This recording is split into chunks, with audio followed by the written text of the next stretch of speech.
Welcome to Ecomm Cowboy. This is D2C's daily show where we believe ads are not bad, ignorance is expensive, and the American dream is alive and well on the internet today. It is Tuesday, April 28th, 2026, in the year of our Lord. We're coming to you live from an undisclosed but beautiful location in the Hidden Hills of Austin, Texas. We're brought to you by Seguno, Postscript, and Incense, and we have got a jam-packed show for you today. I dare say, ladies and gentlemen, this is the home of the one-man brand and the Superman marketer. China has blocked the $2 billion acquisition of Manus by Meta. What does that mean for global politics? What does it mean for AI? And what does it mean for media buying and the future of all of our ad spend on the Meta platform?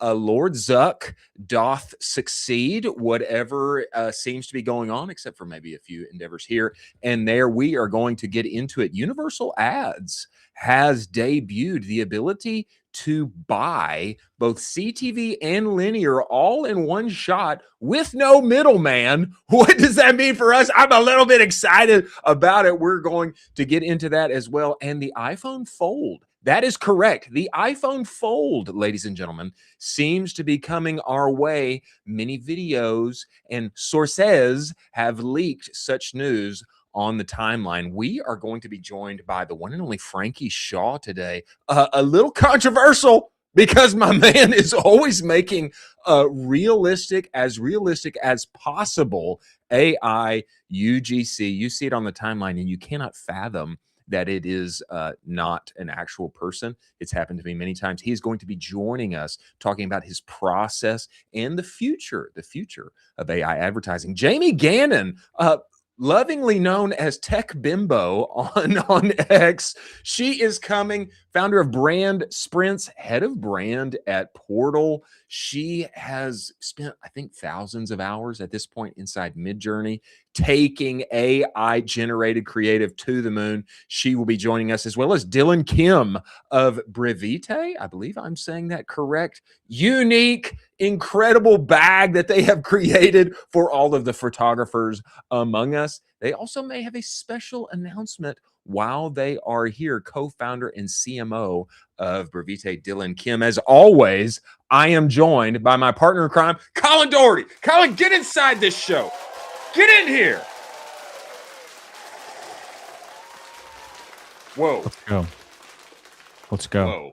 I was, you've got your game face on today. Oh, yeah. I'm so caffeinated and focused up, and I got a nice little tight cut on right now. Are you kidding me? You got tightened up.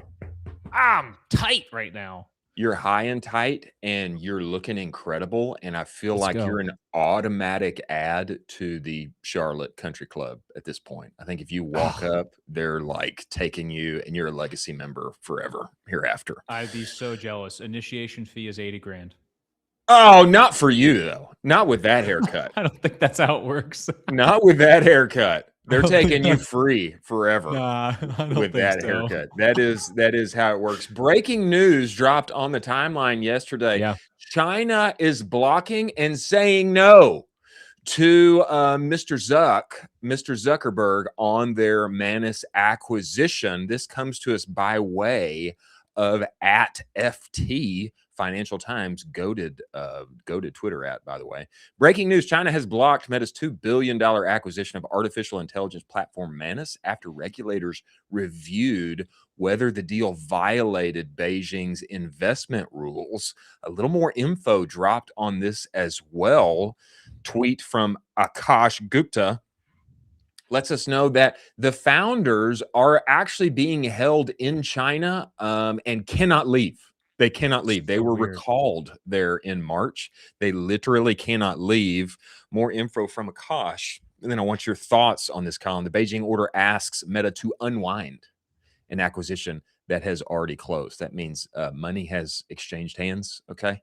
That means that the Manus team is working inside of the Meta building in Singapore. Okay, kind of crazy.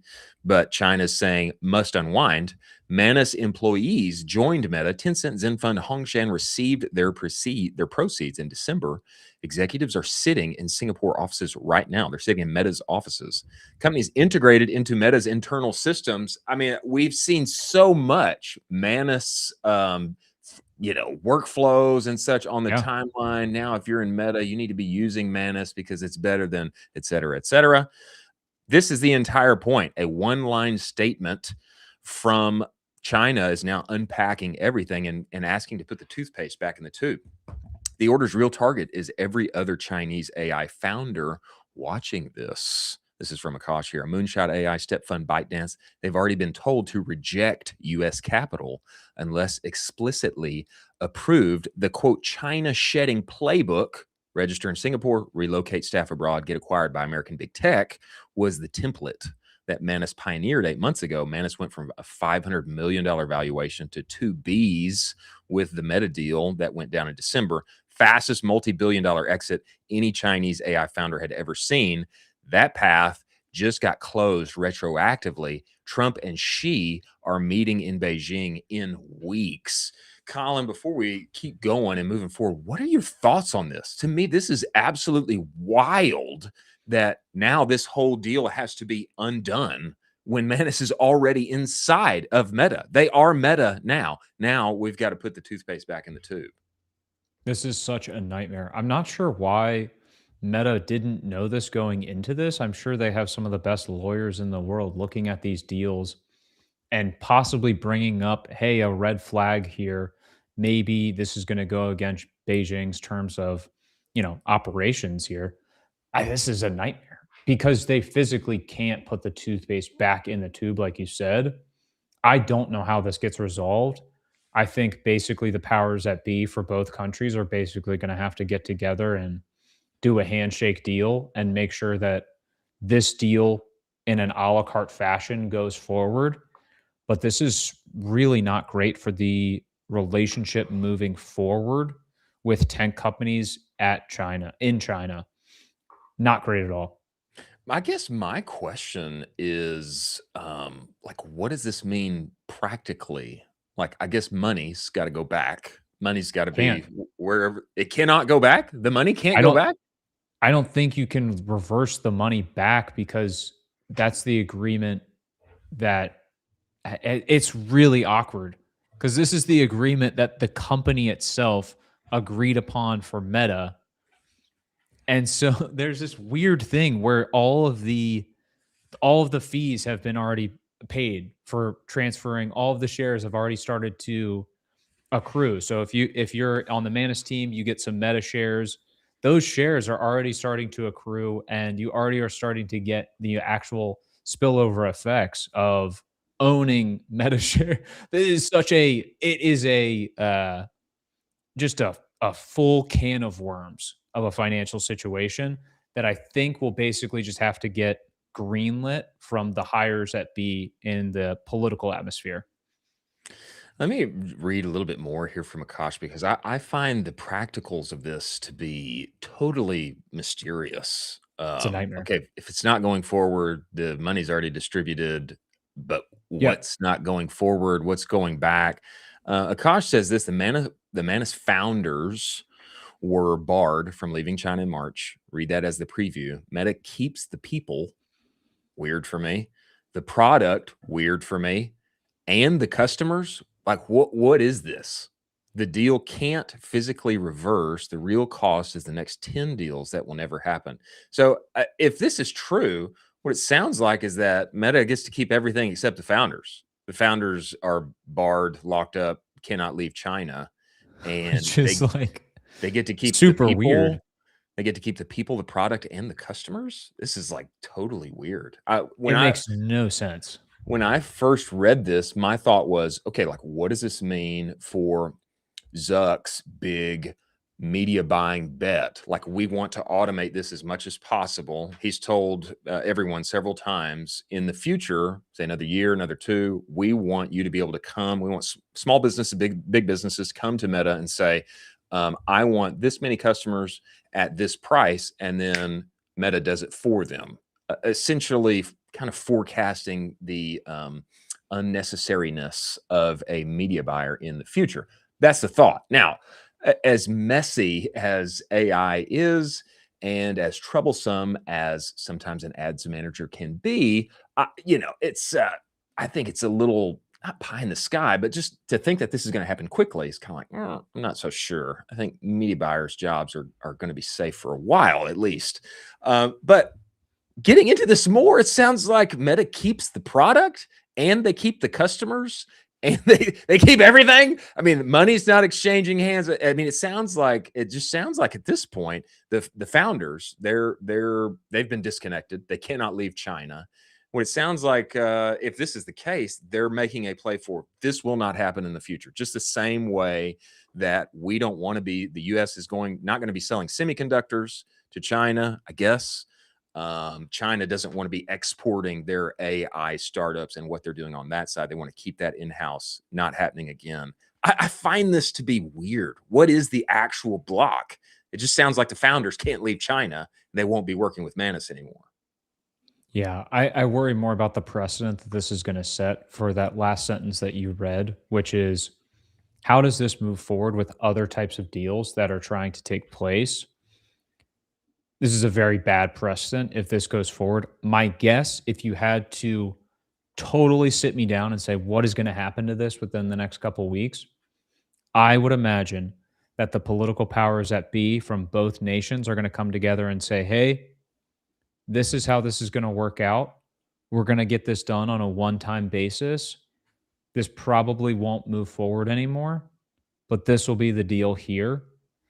So I don't know. This is not great for global tech acquisitions. This is not great for, inducing confidence in the global market that both of these players can work together. No. But the thing is, they need to.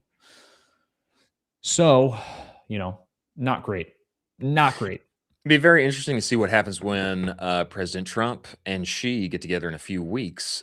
Perhaps this may be a piece of the conversation. Methinks that if there's anything still up in the air for Meta, Zuck definitely wants to have that fall down on the proper sides for his benefit. Yeah. And hey, so that we can all continue to scale our ad accounts to the moon, we have founder of Futr Group, Franky Shaw, innovative, infamous ad creator with AI coming into the show right now. But before he comes, let's talk about Seguno, ladies and gentlemen. Seguno is the only marketing suite that lives entirely inside of Shopify. What's that mean? Your emails, your banners, your reviews, all of it lives where you already work and play inside of Shopify. And what does that mean? It means that your email data and your Shopify data are one. No more having to trust in big emails, overinflated attribution, etc. Your Shopify data is your email data. This is email 3.0, and it's a big reason why they won Shopify's 2024 Shopify Build App of the Year. Go and get the advanced Shopify segmentation playbook that Seguno just released at the URL scrolling across the screen below. One-click automations, actual humans that can help you. If you don't have a full-time email marketer on your staff, Seguno was built for you. Test drive the platform. They'll give you a free test drive for free. Tell them Kyle and I sent you. May extend it for another 30 days. Many thanks for Seguno being part of the show. Now, we have an infamous ad creator coming into the show right now. Some people would say a little controversial in the ways and things that he creates and has done. A lot of debate happens on the timeline as such. But I will say this: I don't think I've seen anyone making more on point, engaging ads with AI and UGC than this guy has done. We need to bring him in here and talk about his processes and the future of ad creative. Franky Shaw, Futr Group. Get inside this show, Franky. Get in here, brother. There he is. All right. Franky, what's going on, man? Appreciate you making the time, joining us on the show. Thank you for the invite. I appreciate it. Absolutely, man. Brother, I will tell you, I have seen your tweets many times, and each time I am like a little more flabbergasted that this was not shot by an actual human, totally created with AI, etc. And I'll say this last one with the hat and the woman and the grandma, and I mean, brother, this was like this was it was an Oscar award-winning ad. Oscar award, yeah. Appreciate it. Thank you very much. I wouldn't have known. I wouldn't have known if nobody told me like this was made with AI. I wouldn't have known. But before we get into all of it, Franky, I'd appreciate it if you just give us like some context, brother. Who are you? Where have you? How did you get here in ecom? What's your background? Give us a little origin story on Franky Shaw. Sure, for sure. So I started my e-commerce journey young. I was 19 years old. I'm 30 now. So I've been in the D2C space for quite some time. I started in the swimwear business. We made a hydrophobic nanotechnology swimwear, which is like shorts that don't get wet. We were on Good Morning America. We got acquired. And then after that, I just decided to just tackle D2C, started drop shipping for a long time. I ran an automation business, but that doesn't scale well. So I decided to get into education because I saw that there was a gap in the market for that. No flashy Lambos, just actually a guy that like did the thing. There we go. Happen. So yeah, that's pretty much my journey. And throughout the years, I've scaled hundreds of products, first to market with tons of them. The biggest one was probably the Galaxy projector. A lot of the guys in the dropshipping space know me for that. Yeah. The Galaxy projector. I've definitely seen that. Actually, my daughter, I think, was requesting one. There you go. That's the thing that shoots up on the walls, right? Shoots up on the ceiling. Yeah. So we were like the first market to bring that. And then with COVID, with the masks, that popped off too. So lots of different products and iterations as any dropshipper would, but always, on to the next. I got into branding, too many SKUs, and now I just focus on education consulting, and I still operate, but mostly through partnerships. Incredible, man. Wow. Thanks, Talk to us a little bit about some of these ads. I mean, the ad that Chris is talking about with the hat and all of these, I was thoroughly fooled. We reviewed it on the show, and I genuinely, for the first 15 seconds, was like, this is a great founder ad. Like, I don't know why more people don't make this ad. Can you talk to us a little bit about how long that process takes? Because Chris alluded to it a little bit, but we wanted to dive into, okay, 0 to finished ad. What am I looking at here? So for an ad like that, you're probably looking at, with somebody with experience, maybe 45 minutes to an hour. Without any experience, it's going to take you longer because a lot of it is trial and error, right? So a lot of that is built off of the Kling platform. A lot of guys now are advertising Dance, but I'm not really a fan yet. It's great for hooks and for conceptualization of like stuff that can't be made through Kling. It's kind of replacing Sora in a lot of ways. I like to think of it as like the younger brother. It's not really as strong yet, but hopefully one day it'll get there. But yeah, a lot of it's based off the Kling framework. The founder's method has been around forever, right? Especially in the UGC space. So that's where I come from. I come from building brands and hiring and teaching people how to make UGC for the brands that I was in partner with. So I just was like, as soon as I got the toolbox to be able to do it myself, I was like, yeah, I'm not going to, focus on UGC creators anymore, because that's kind of a bottleneck that a lot of people don't understand until you're hiring a massive amount of UGC creators. I mean, a lot of my products and stuff that I sell is in the telehealth space. So where am I going to find a 300-pound woman who knows how to make UGC ads? You know what I mean? It's very difficult to find that, right? Exactly. Very niche. So instead of sitting there coaching all day, I can go ahead and create one in 30 minutes with a laptop and an internet connection. And as long as it's close enough, it doesn't have to be 100%, but even if it's like 80 to 90%, it works. So that's a lot of how I made that, is just coming from that space, transitioning into AI, and knowing what to look for in the beauty of imperfection, because that's what makes a good ad. It's not the perfect ads, it's the imperfect ads done well. Oh, I kind of like that principle there. That is a bar. That is a bar. It's the imperfections done well. Well, I appreciate you kind of opening kimono a little bit there on tools, processes, etc. I have dabbled with Kling. I think that the big question now in the air, Frankie, and I was all in. I was all in, probably 6 months ago. I was Mhm. all in on AI UGC to the moon because of, the exact things that you're talking about. It's a troublesome task. It's a difficult Yeah. process, Yeah. it's disjointed, working with humans, etc. And so I think there's been hope in our community for a long time. It's like, well, hey, like maybe this is a way to get really usable footage and tighten my window from making winning ads. But man, there's been so much that has come out now. We had Rob Friend on the show. He actually Yep. was commenting while we were talking about your ad. New York is about to put something out where anytime you use like a person that is, not an actual person, you need to demarket. And it seems to be the case that the more we push forward here, actually, and talking with Rob, like there is no more gray hat when legal gets involved. Once you get into the Sure. court system, it's it's black hat, white hat. It's one way or the other. I mean, Mhm. how do you think about that? Because it's now a very important piece of the UGC conversation.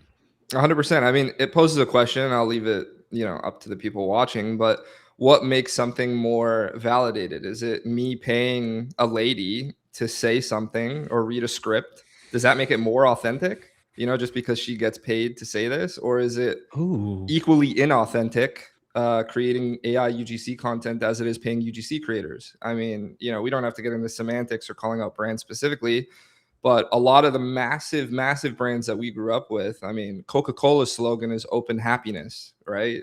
I mean, if you want to get into semantics and talk about the background of what brands say and can't say and what it alludes to, I mean, Red Bull was give you wings, and they got into a lawsuit with that, right? So we can sit here and banter on what's acceptable or non-acceptable, but I think it comes down to like individual conscientiousness with what you're creating. And I don't think that founder's method alluded to anything black hat, or gray Sure. hat. I just think it's a creative process to get people excited about AI UGC and the future of what it holds. Well, I, I I think this is a fair. I think it's a fair point. I think it's a fair point. Go ahead, Colin.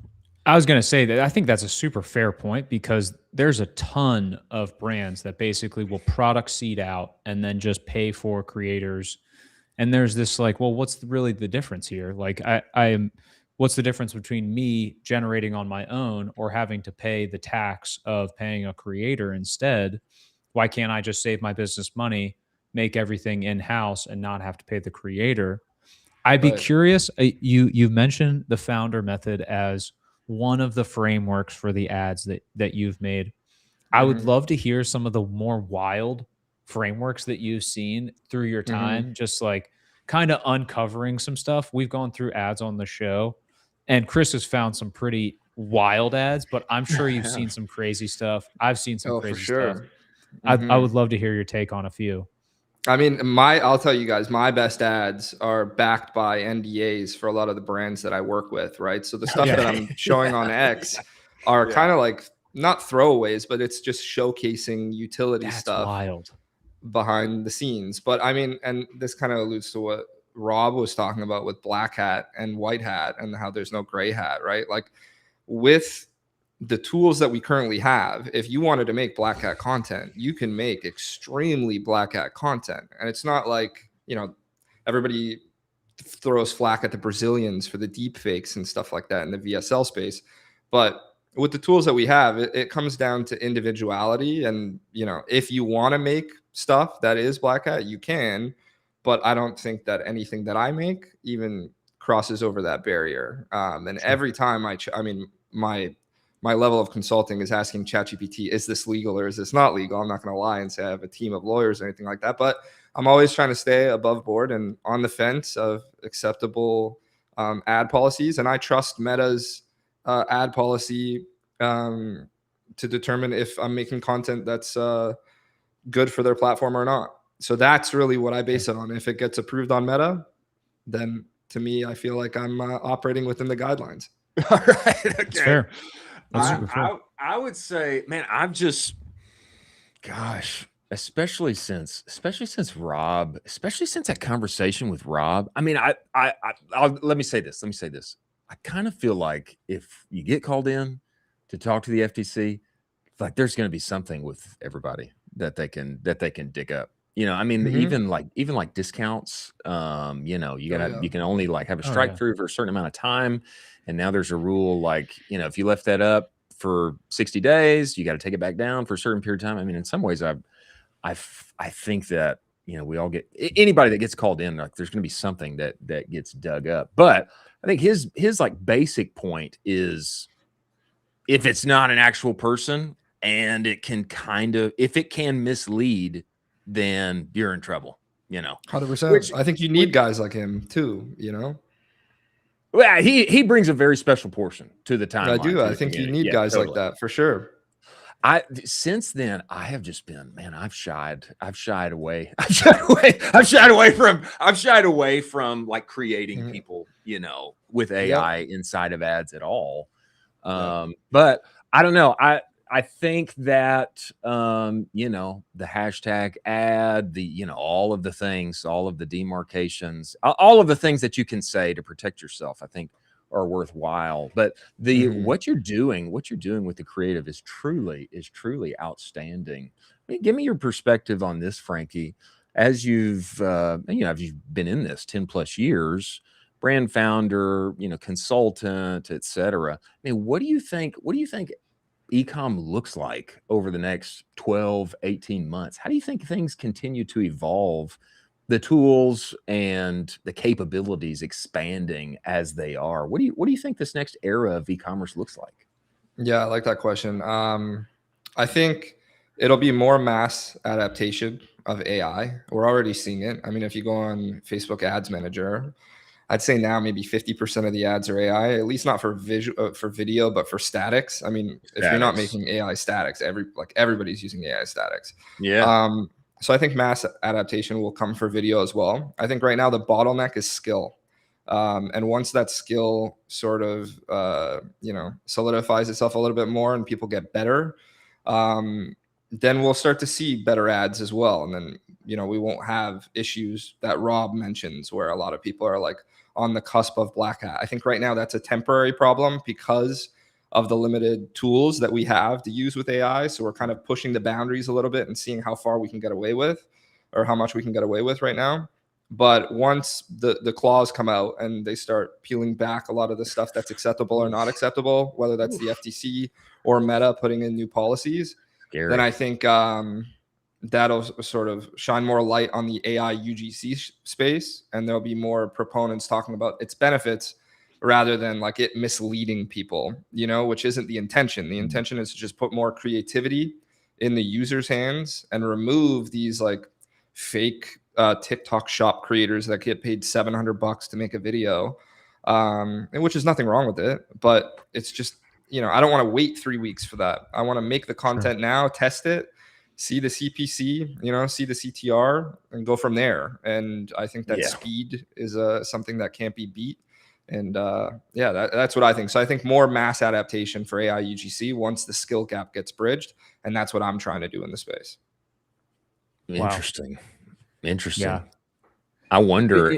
I wonder if there's going to be like a big kibosh at some point. I mean, like you're bringing up. I mean, one would think at some point there's going to be a big kibosh that probably makes the path forward more clear for everyone inside of our space. I mean, that makes sense to me. Go ahead, Colin. Well, I was going to say, I think that big kibosh might potentially be the Medvi guys, where they kind of got, by the way. Yeah, I mean, they're incredible operators. They are incredible operators. Yeah. I found some more interesting stuff about them as well. They've ran a 60-person agency before Medvi. So really? they had these media buying skills. It wasn't just a guy that popped up and was like, "Hey, what's up? I'm a $1 billion company." I dove into it a little bit more. Are you seeing some really good formats other than that founder ad that you talked about? Because I think I would love to peel back the onion a little more. If you could jump into maybe one of the formats that you're talking about with your consulting clients, where you're saying like, hey, this is some sauce right now, this is some tea, this is some sauce for the show itself. Do you have one where you're super bullish on it right now? It might not last forever, but for the next month or 2 months, it's really good right now. For sure. I mean, a lot of the telehealth brands that I work with are all running the same sort of formula ad, right? And it's like a transformation that's realistic and not unrealistic. So the reason why is like, okay, if you're running like tirzepatide at a low dose, right, 2.5 or something like that, you're going to lose, 30 to 40 pounds over 6 months. So the before and afters need to be, and this is a little trick for the show as well. Facebook ad compliance before and after, like split screens and stuff like that, they don't like. But if you're showcasing progress slowly, it's very hard for the ad platform to sort of determine what you're showcasing, because it might just determine it's a different person, right? So showcasing like lifestyle events, like birthdays, parties, celebrations, photos, snapshots, travel, and the person is visibly losing weight throughout throughout that journey, and then at the end, sort of hitting it with thank you for this, with a little handwritten note next to a animated video of a tirzepatide bottle. That's working incredibly well, and that's as much as I could probably leak. Sauce, certified sauce on the show. Certified sauce, certified sauce on the show. That's a good point, Franky. That's a good point. Do it slow. That's the trick. So when you're saying those transformations, are you talking about you're making a video and that's the actual transformation itself? Or are you talking about multiple photos? Or is it a carousel? No, so it's visual. So it's a video. But the way that we do it is like we take an AI model. Let's use an example. A woman over 55, right? She starts at 250 pounds. And then by the end frame, she's 190 pounds, right? So for a lot of people, that's a realistic result. It's not false advertising, because tirzepatide has been proven to do this. And it's storytelling. So you're showcasing a woman's journey rather than having to hire a UGC creator and say, hey, take this and film yourself for 6 months.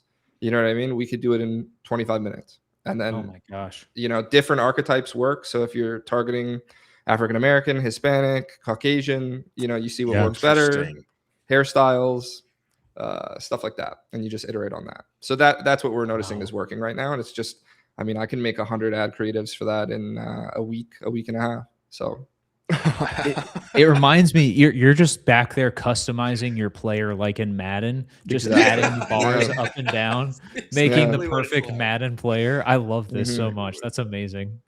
Okay, it's a lot of fun. Franky, okay, speak to this too, because many voices on the timeline, I think that our cut 30 brethren would be, they'd be a little more inclined to say, hey man, at the end of the day, an actual human that knows what they're doing and is comfortable on camera, cut it up, like that's going to be the biggest win. If you can find that, do that, create that. I mean, what would you say? What would you say to that, kind of voice in the community? Would you say, well, that's a skill gap, or, is not there yet? Or, what would you say? I mean, we have the data in the ad platforms, right? So a lot of these telehealth companies can look at my ads and look at ads that they've been running with real creators, and they go toe to toe. So it's not like, we launch an AI, and that's what you're noticing with like C-Dance or something like that. You launch a C-Dance ad, you're getting $300 CPMs. You launch one of my ads using 5.1, and, you're seeing competitive CPMs with real content, arguably better. So we have the data. It's just a matter of, obviously, if you're not like, I don't want to brag, but if you're not me and you're making ads like this, are you going to have the same results? No, 100% not. I've been in the space for 11 years. I know what to look for, and I know what works, and I also have the budget to do it with these telehealth companies. But without that, I think obviously a real creator is going to be better than an AI creator, but it's only a matter of time. And right now for me, it's not better, but for the average person, it might be. Give it 4 or 5 months. Let's see what the AI education space looks like at that point and how mass adaptation takes place, and then check the ad accounts later. And, we'll see more people killing it with AI ads for sure. Especially bold takes. Bold I love takes from Franky Shaw. Man, hey, we appreciate you making the time and coming on Love the the show. show, man, and dropping sauce for us, brother. Man, tell people they want to find you, they want to learn from you, they want to talk to you. Man, where do they go? Where do they find you? How can they get in touch with you on the interwebs? Appreciate it. Right here on X, Franky Ecomm, and then Franky Shaw, SHAW on Instagram. Appreciate it. Thank you guys for hosting. This is like the ESPN for D2C stuff. I feel underdressed. Let's Yeah, go. you guys All are killing right. it. Thank you so much. Franky, man, we Absolutely. appreciate you coming on. Appreciate what you're doing, and we're going to be following and learning more. Thank you for coming, brother. Take care. Ciao, guys. Interesting.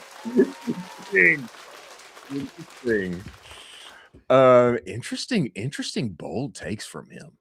Absolutely. I totally agree with that though, because like at the end of the day, numbers don't lie. If he's outperforming your UGC creators, it's like, hey man, do you want to pay 10 times the amount of money and it takes 6 months longer? I don't know. I bet you I could talk to a lot of brand owners and they'd probably say no. Yeah, he is obviously deep in the trenches, ton of experience. It is a multifaceted diamond. It's a multifaceted conversation. And I mean, the good news is that we have got a very astute knower of ball AI educator coming into the show right now. The one and only Jamey Gannon, otherwise known as Tech Bimbo on D2C X and Tech X, etc. But before she comes, let's talk about Postscript, ladies and gentlemen. Isn't focus an amazing thing? Yes, it is. When one focuses, you get outsized results. That's why when people switch from whatever partner they're working with on SMS to Postscript, they see a plus 22% increase in revenue on average. Now, I didn't see that much. I saw a whole lot more. We went from making very little money to be a top 1% account on their entire platform. And the secret is I just did what they said. And what they're saying right now is that you're leaving a ton of money on the table when people text you back and you leave them on red. Or even worse, you just send them an email autoresponder. Go to the conversational report, direct-to-consumer.co/the conversational report. You're going to get data on all of the available monies for you when that happens. And you're going to get great info on their AI shopper that is allowing brands to have one-to-one brand appropriate, brand voice, brand product knowledge conversations one-to-one at scale and putting more profit in your pocket. Go work with Postscript. Tell them that Colin and I sent you. Many thanks for Postscript being part of the show. Now, we have Jamey Gannon coming into the show. I have seen her so much on the timeline and wondered, who is this woman that is apparently producing some of the best creative on the internet without prompting? Okay, that's what I keep seeing is like, forget the prompt. Okay, let me do it this other way, uploading images, etc. We've got to learn more from her. She is the founder of Brand Sprints. You can work with her. You can talk with her. I think she's also head of brand at Portal, D2C sleep supplement brand. I think we're going to hear more from her. Jamey Gannon of Brand Sprints. Get inside of this show, Jamey. We need you in here. Get inside this show. There she is. All right. Jamey, welcome to the show. We appreciate you making the time and joining us. Yeah. I mean, this show is epic. You guys are such great performers. This is a awesome setup. Let's go. We do what we can. And we heard, Jamey, that shows that wear suits get acquired. And so, we wanted to put on the suits. We have to wear them. Yeah. Make it look nice for you joining us today. Now, Jamey, you have got to give, of course, I want to know background on you, but also I've got to know, you are the only person I have ever heard say like, forget about the prompt so much. Yeah. There's like another way to attack this. I need some background on you and what you're doing and like where this thesis, this foundational principle came from. You're the totally unique only person I have ever heard speaking this way. Interesting. Okay. Yeah. Well, quick intro on me. I'm a brand designer and creative director for early stage companies. I'm sort of new to the ecom world, actually. I kind of got into the ecom space like 3 years ago. My boyfriend and I started Portal, which is that sleep supplement company that you mentioned. Incredible. Yeah, I joined as head of brand, doing all the packaging design, ad design, website design, like everything that is not ops pretty much. And it was just a real crash course into like being a brand owner, but then also this whole other world of design that I had never touched before, which is like very conversion focused, very consumer, not just like B2B tech. So yeah, in the last couple of years, I've really dove into that. And it was actually kind of how I got into AI, because being kind of like a nights and weekends founder of a bootstrapped brand, I didn't want to spend any money on photo shoots, right? Like $5,000 to $10,000 just for like regular product photography. So I started playing in Midjourney like years ago, which is kind of crazy to think about now, since we have like Nano Banana and GPT image too. But I was attempting to do like product shots and like stock photos. We have like a really like sexy kind of like nighttime brand. So like cool pictures of guys running and stuff.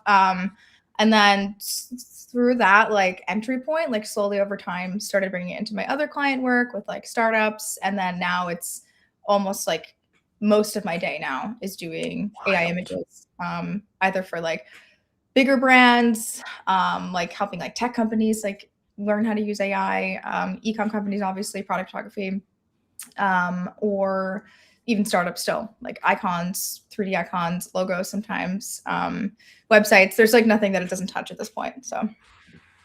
And I guess it was through that process that you discovered like a new way. I myself was in Midjourney many years ago, and I got out of there pretty quick because I didn't know how to work Discord, all the things. But it seems like you have like discovered a new way to interact with AI that is better than me like typing up a couple of my best sentences. I mean, just describe this. Yeah. I think a lot of people, especially in ecom, I think it's a lot of guys that come from like ops or marketing backgrounds. They are not creative directors. So they don't like live and breathe like describing lighting and colors and motion and all of these things. So people's instinct to prompt is usually just, it's not going to be the most successful. And the way that I kind of describe it when I'm teaching this to like my students and other people is an image is worth 1,000 words. And this sounds like super obvious, but one exercise I have people do is like take any image, even try and like describe me right now. Like, okay, like white woman, brown hair, black t-shirt, but that's as far as you're going to get. The second you start describing like how big are my eyes? Like what is the cantle tilt of my eyes? Like what is the exact color of my hair? Is it like balayage? What does the blush look like on my face? Is my face matte? All of these different things that are kind of hidden in images, if you will, which sometimes LLMs can pull out, but a lot of the times they just kind of lose their essence when you try and get all of this data out of an image. But the great thing is with these AI tools, they're great at reading these images as is. So you can just upload it. It can take all of this latent style data, read it, and then actually apply it to what you're doing. And I just encourage anyone to test this. Instead of trying to like reverse engineer an image and get a prompt or prompt it yourself, just upload the image to, let's say like GPT-2, if you're doing product photography. Like upload your product, upload an image that you want to replicate the style of, and just like write that out. Like use the second uploaded image as the style reference, use the first product, like whatever that is. And a lot of the times you will get a better. Fascinating. Mm-hmm. Wow. Jamey, could you talk to us a little bit about working with one of my favorite brands in the space of all time, Zest? I think they're absolutely incredible. The branding work that you did with them is second to none. They're an absolute rocket ship right now. Anyone who doesn't know, if I'm describing this right, it is basically a time release capsule for caffeine. So you take it right before you go to bed, and then you wake up and it triggers at X hour in the morning, and then you just kind of pop up and you're good to go. Talk about that experience, because the branding you did with them is out of this world. It's almost space-like. It's amazing. This is not the soap company. This is not Zest. This is not the soap. This is not Zest soap. No, don't eat the soap. Don't eat the soap. I didn't know about this. Yeah. Yeah. So I worked with Jason, I think Jason Jin is his name, the founder of Exactly. Zest, in like January 2025. And he had just like such the perfect personality to come into D2C because he was just like ready to go, like targeting tech founders, like wanted to do custom packaging, like just had the whole business plan set out. So I think I have to say, like, the success of like branding a lot of the time comes down to like the founder actually like knowing what they want and knowing what's good. I can't tell you how many times I've done branding and the entire time I'm trying to fight the instincts or lack of instincts of the founder. Yes. So I have to give Jason credit there. So yeah, he just had an amazing vision and we just spent a ton of time iterating. If you look at our file that we have, I even still go into it sometimes this day to pull things, but it's like 8 different pages of tons of designs, trying out different like motifs for the brand, like different types of circles and diagonal lines and all these different things that we thought meant kind of like speed and caffeine and zest, like zest for life. But we ended up deciding on this kind of like watch motif. So if like you really look closely at the packaging, it kind of mimics like a clock and like little like second hands or minute hands. So that was kind of the inspiration. And that was actually if you go on like my website, the case study, again, this was a while ago, but those mock-ups were actually made in Midjourney and Midjourney V6 and then photoshopped on by hand. So this is like the craft days of AI where like you were really you really had to like still make it yourself. But Midjourney was so good at making that kind of like reflective style, the orange. Again, this is another example of like where my kind of like starting conditions of my inputs of like the mood boards, the style references, that did a lot more work for me than trying to like prompt the color of the background and stuff like that made it look so good. I mean, it looks incredible. It just looks, you crushed it. If people were wondering, they should 100% check it out. It's some of the best work I've ever seen. It's absolutely incredible. Yeah, it's a good product too.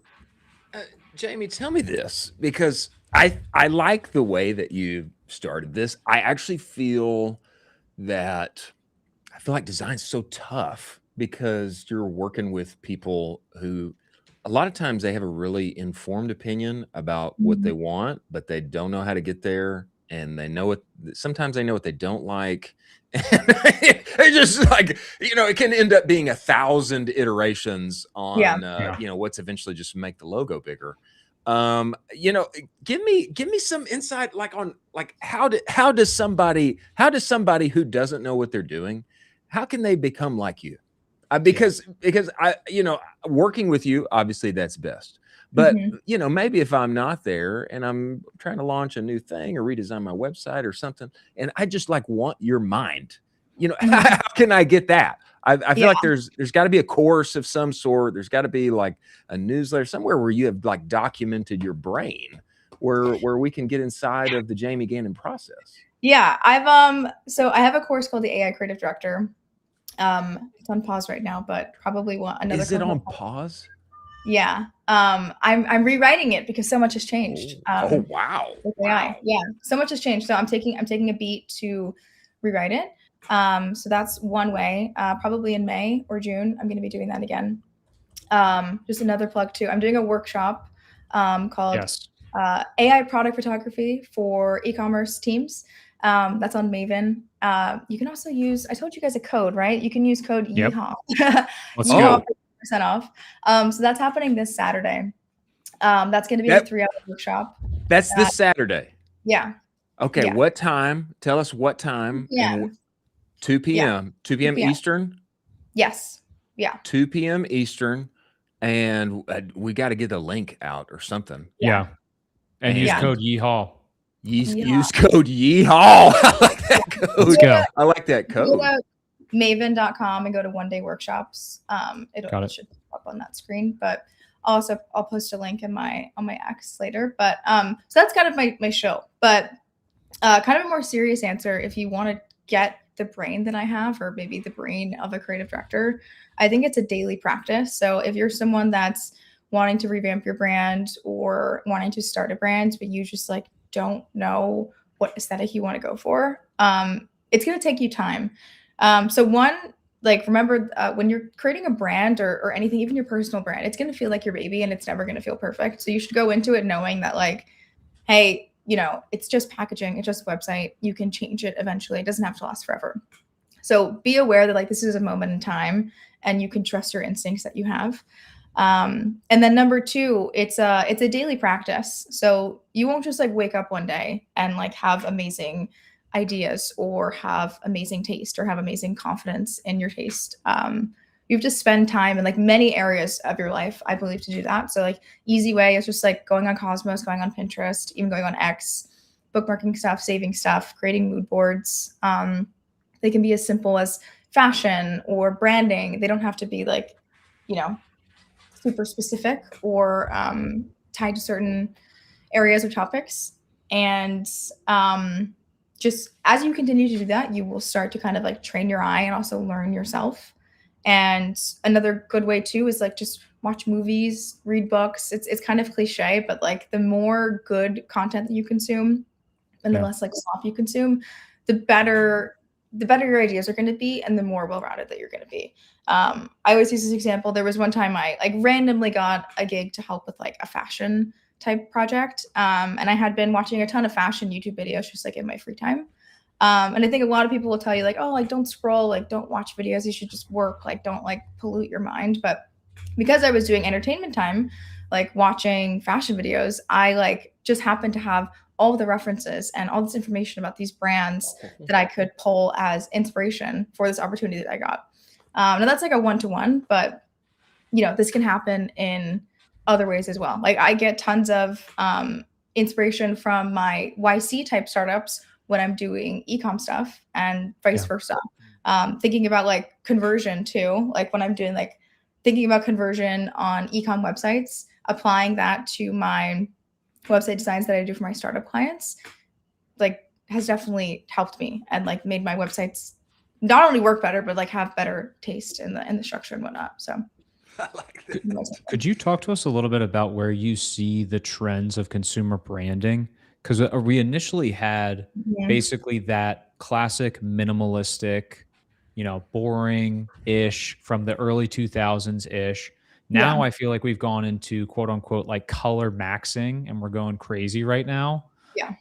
Where do you see this through line? Where are we exiting towards now that we've gone into those two kind of spheres?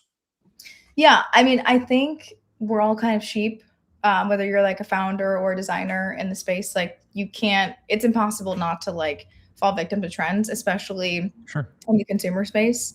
You guys might even know better than I, like what brands are like really killing it right now. But like, you know, I'm sure we're going to see like 18 different David spinoffs and like the Serif's going to come back in like some vertical because of that. You know, Rode has like the really bulky packaging and uses food as like flavor. So we're going to see all the beauty brands doing that. So it's kind of whatever the darling is, that's what's going in that specific niche is going to influence that. I think you can also even see that with like form factor, like the gummy boom. I'm about to do gummies too, a little bit late.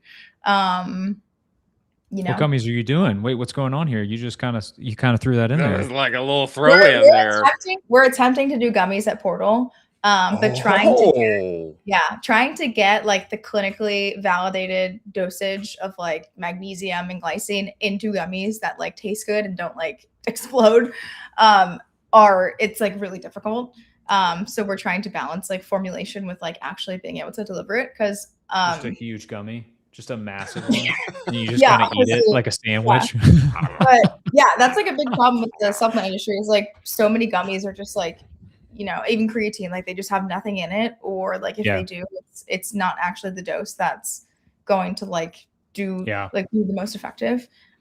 So that's been like something we've kind of been working on like here and there for the last like year. So hopefully soon. Yeah, I think more brands are going to have more personality, hopefully too. Like the ones that don't kind of fall into those trends. I think because, you know, I'm a little biased, but the AI stuff, like being able to do any photography, any concept, any video of your wildest dreams is going to allow you to go down brand directions you may have not been able to before.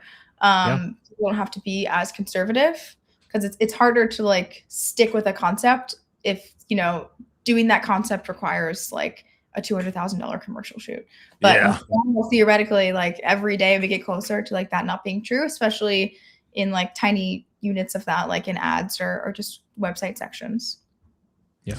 You know, a few people's packaging that I love. Number one, our boys over at Seek. Yeah. Yeah. Caleb Sloop. What they're doing at Seek. I saw you make something for them the other day. Yeah. Big fan. You boys. Ketone IQ. Mhm. You know, another one that I have been looking at. I'd love to get your thoughts on this Wild Roman. You know, our boy, you know, it looks like concrete. You know what I'm saying? Yes. Like I look at the packaging, it feels masculine. Yeah. There are basically two. There's like I've always felt, you know, forgive me, but I've always felt that like skincare for men, it's like, come on, am I gonna do that? I'm like, probably not gonna do that. You know, it just doesn't feel like that manly for me. But there's two that I like that I think that I would use and I would feel great about. Number one, Wild Roman, our boy Sahil. It looks like it's transported from Italy. It was like heavy Roman concrete roads or whatever. And then number two is a Pretty Boy. Our boys over at Pretty Boy, they just leaned into it all the way and made beautiful packaging. The it's back here. The whole thing about it is like well done. But anyway, what are your thoughts? What are your thoughts on this kind of take? I thought particularly with Wild Roman, they just went like a very like masculine route that to me it feels great. I really like how they've done this. Yeah, I mean, I love minimalism, so I'm definitely going to be all for this. I think something that like real ecom bros will probably tell you is like, if this goes on the shelves at Walmart, will this stand out? So that's something that has to be thought about. Like one thing that like broke my heart, like don't want to like shit on this brand, but like Truff, if you saw, recently did like a rebrand that went from this like really, it's a very similar kind of packaging where it's just like black text, like they're really cool custom component on top. And then now it has like a picture and the logo's smaller and there's like more elements and it's like a cursive font. But like, unfortunately, like there's some like autistic guy that like has these packaging on the shelves, and this is probably going to get them a lot more sales. Probably. Like Chris and I covered that on the show, and that was our take on it. Was this would probably get them more sales, even though it's a little bit sad that like they lost the OG. Yeah, one interesting one that I did. I was doing a coffee brand a couple months ago, and I was doing a deep dive on like La Colombe's can redesign. That one's a really interesting one to look at, like the before and after of like. I think they did a good job of keeping their essence, but seeing how I think like they made the flavor so much bigger than like the word coffee, or they made the logo so much bigger. Like seeing what choices they ended up making, which probably has a lot of data behind it, was really interesting to see. But also as a brand designer, I don't know if I could ever bring myself to make like ugly packaging. I think I would just like take the L and have a beautiful brand. Just take the L. Yeah. You know, there's a few things that as we talk to you, Jamey, you remind me of. Number one, you remind me of Oren John a little bit. So much. You know, Oren often describes, he's always, he's internet's creative director. He's always talking about art direction and things like this. And I realize when he's talking, there's like a file in his brain that I don't have. And you come across the same way. It's like the bookmarks and the beautiful things that I have collected and all of that, that feels very similar. Is that fair, Colin?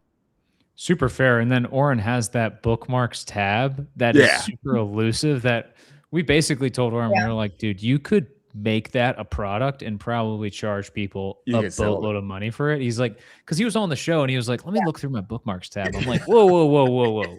You got an Oren bookmarks tab? What's going on in there? What categories are in there? Let's see this. Number one, you come across that exact same way. There's like files in your brain that I think a lot of us, the more I talk to you, I realize we don't have that. Number two, you're great on camera. I think that we need to get you on video more. I think. Yes. Is that fair? Everyone and their mother Super has fair. I actually have like new setup here. I have like light. I'm getting a new tripod, but this is like my old phone up there. I have like the DJI Mini. I have Let's go. another new Let's light. go, Jamey. I'm looking for a new apartment to get like an office, so I'm not like in my living room. But yes, everyone's telling me that. Thank you. Yeah, I'm theater kid turned TikToker. So Well, like, we'll take nice. that. We'll take that. And number three, I think we are firm believers on this show that this is the age of the one-man brand, of the Superman marketer. And the reason that I love so much what you are doing is I feel that your knowledge and your development, you're working with the tools. What you are doing is you are equipping the rest of us to follow behind you and do more, in this economy, do more in our productivity, sell more, convert more, make beautiful things that people love and cherish and will come back and buy again. And that's why I love the course that I know it's gone for now. But that's why I'm hyped about what you're doing on Saturday and what you're doing with your content in total, because I feel like you are equipping this new era in e-commerce and beyond. Yeah, I'm trying to just like be like the people's voice for AI. Let's go. The people's champ. The people's champ for AI. To, like, just get information out there as soon as possible. Nice. Because like things just change so fast. Like even like this Saturday with the course or the workshop, I had the whole thing like almost written, and then GPT Image 2 launched, and it's like, okay, well, wild. Now the last hour of the course is gonna have to be like GPT Image 2 and like how do we make ads and stuff. So I'm trying to like work as fast as possible to like give everyone the info, because I think there's a lot of like scammers out there and people that just want you to think like, oh, it's in one click, or like just use my wrapper tool. I was thinking like there's like epic rap battles going on of everyone's wrapper tools that just like charge you like 10 extra tokens. So I'm trying to be like the voice against that, like one, to like save us all money, and then two, to just like get everyone the best results. Because I feel very passionately about that, because I have completely transformed my life and my career being able to use AI. And I just want everyone to have that. So. Love it. That's incredible. Yeah.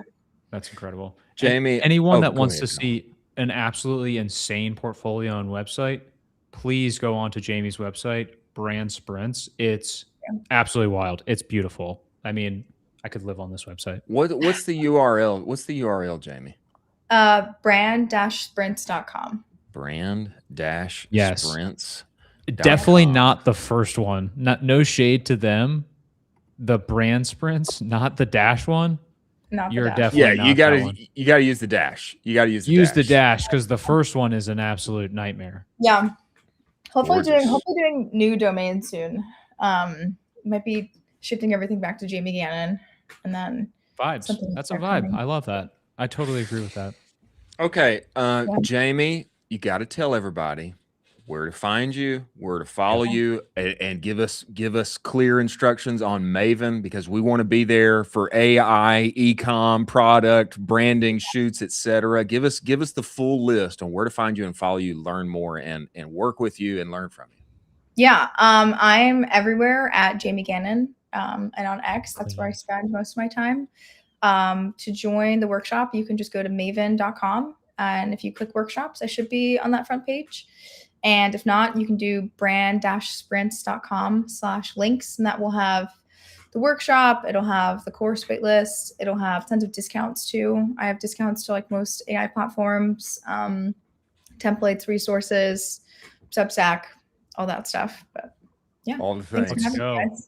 Awesome, Jamey. We look forward to following and learning more. We appreciate what you're doing on behalf of the rest of us, and we appreciate you coming on the show. We look forward to having you back. After that, thanks, guys. Wow. People's champ. People's champ. She's the people's champ of AI. I think I love that. Should be somewhere. Like we should get her like a belt. We just did our branding of her. That's right. That's right. That's right.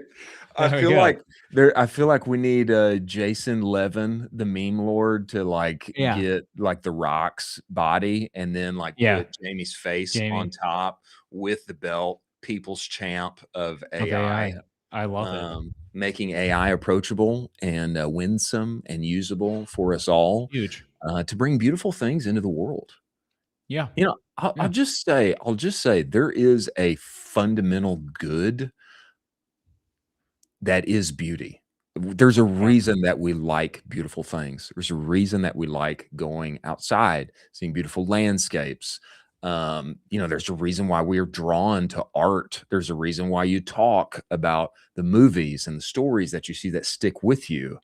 And so I feel that there is a fundamental, like, human ethic. Maybe ethic's not the right word, but there's just a principle here that she is tapping into, and with the tools of today, enabling us all who are perhaps not creative directors, creative strategists, to enter into more.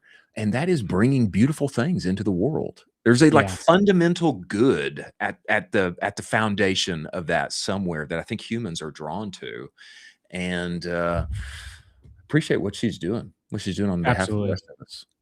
Yeah, brands need to be better than slop, and a great example is the things that Jamey is doing. They're unbelievable. Just work with her. That's just the TLDR of this. It's probably just easier for you to just dive into her DMs and work with her directly, For and sure. she will bestow her knowledge on you, because the portfolio that she has is unbelievable. I mean, It's absolutely gorgeous. unbelievable. Yeah, It's gorgeous, man. Yeah. It is. Yeah, I was just looking at it. She's impressive, and there's a reason why she's blowing up on every social account. It's because she's impressive, she's smart, and she's good. She's good at what she does. Now we have Dylan Kim, co-founder and chief marketing officer of, I believe it's Brevite. That's how I want to pronounce it. Is that definitely fine? not. You don't think Definitely that's not. it? I think love it's- his take on this. I think it's wrong. Okay, well, I think it's Brevite, and we will get Dylan's official take as he arrives. But before he arrives, let's talk about incense. Ladies and gentlemen, don't we all want better ads? Yes, we do. We do. And we would prefer actual humans be involved. At the end of the day, this is a craft that we are bringing to the world. But you know that the process is so disjointed. Finding the right creator, manually negotiating usage rights. That is why Incense exists. It is the all-in-one UGC and influencer marketing platform. Vetted creator marketplace, automated influencer outreach, built-in campaign management. You get content in as little as 14 days. So much better than just finding a random TikTok and hoping it changes the trajectory of your business. They have just released the UGC Playbook 2.0. You can get it at the URL scrolling across the screen. Why Andromeda is a good thing, and what's the playbook here forward? It is modular UGC. You're going to get the playbook at that link. Go to incense.pro, test drive that platform for free. Tell them Colin and I sent you. Many thanks for the goats being part of this show. Many thanks for Incense being part of the show. Now, Dylan, co-founder, head of marketing, CMO at what I'm calling Brevite. They created a unique bag that I think you probably in a former career of yours would have highly coveted to put your camera inside of, etc. They've been doing this for years. And I think they have been doing some very interesting things on TikTok, seeing wins there, etc. They have bootstrapped this thing. They were on the Forbes 30 under 30. And I think there may be some interesting new things to be announced here on the show today from them. We need to welcome inside of the show the one and only Dylan Kim. Dylan, get inside this show, brother. We need you in here. There he is. Dylan, how are you doing, brother? Close. It's brevity. Oh, Brevity. I was close. Dylan, I feel like we're having a little trouble with the connection here. Slightly delayed. Slightly delayed. Slightly delayed. And he's got the YouTube. He's got the YouTube plaques in the back too. Look at that. Well, the plaques in the back, and look at that, Dylan. Flex. Beautiful. Flexing on us, knower of ball here, and a beautiful background. I must say. Thank you. Now, Thank you. You know, Colin, should we maybe we should bring Dylan out and bring him back in again, see if we can reestablish the connection. Let's reestablish connection here. And let's maybe close some browsers. I'm not sure, but let's try and reestablish the connection here, Dylan, and then let's get you back in here and get this video working well. Jack, let's bring him out, and then we'll bring Dylan back in here while we take a look at that. Hey, while he is on that, I did not know that my guy had multiple YouTube plaques back there. They crush content. They're just unbelievable content. Brevity. Yeah. You were right. I was saying it wrong. You were right. Yeah, I totally called that. I think one of their TikTok videos got 50 million views. Seriously? I'm pretty sure. I'm 99% sure one of their videos got over 50 million views. And they're very, very good at making these viral moments. They even crafted this massive, huge bag, like a life-size, bigger than you and me bag, and they would put people in it.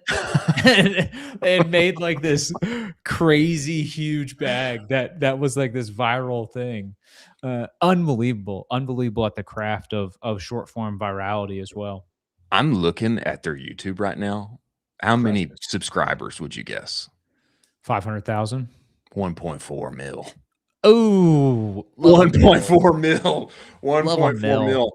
The brand for creators, and is obviously they are good at what they do. Okay, let's get Dylan back inside of here and see if we have worked out this video. Get in here, Dylan. Are we a little better? I think we're still struggling a little bit, but let's talk anyway. Dylan. Let's talk anyway. Dylan, man, great to have you on the show, man. We appreciate you joining us, brother. I had no clue that you guys were so adept at content, man. How long have you guys been in the content game? Yeah, so we've been a brand for 12 years now. And then I would say during the pandemic, so like 2020 was really when we started kind of hitting it hard. And then I would say maybe like 6 months tinkering with it, and then kind of late 2020, early 2021, it just kind of took off. Yeah. And then it's been kind of a wild ride ever since. Wow. That's incredible, man. Yeah, go ahead. Talk to us about the massive bag. I just brought it up to Chris. The massive, huge bag that you guys made that was a viral sensation. Was that you behind this, or how did this come to be? Was it just the team kind of brainstorming? And how do you go about making a massive bag? Yeah, so a big piece of it was we were like, what could be kind of like a spectacle, right? And you know, a spectacle meaning like, what is something that we could do that would just cause someone, you know, we're based in Brooklyn, right? So like someone walking down the street to turn their head and be surprised, right? Because I feel like that's what it really takes to kind of stand out on social, stand out in the feed. And then so this idea of making this huge bag came about. I feel like the one thing that always surprised us is it's super heavy, right? So it takes like 3 people because it's a 2 scale 5 foot bag.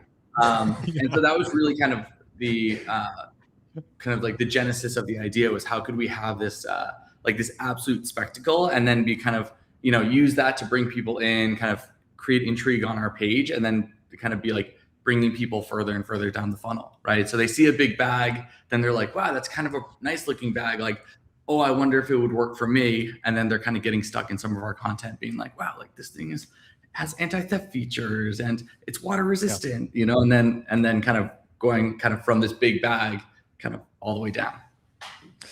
You know, Dylan, what I think is so interesting about how you guys have developed this content side is that for brands, it is a significant struggle to do exactly what you just said, which is create a spectacle, be interesting beyond just, hey, problem solution.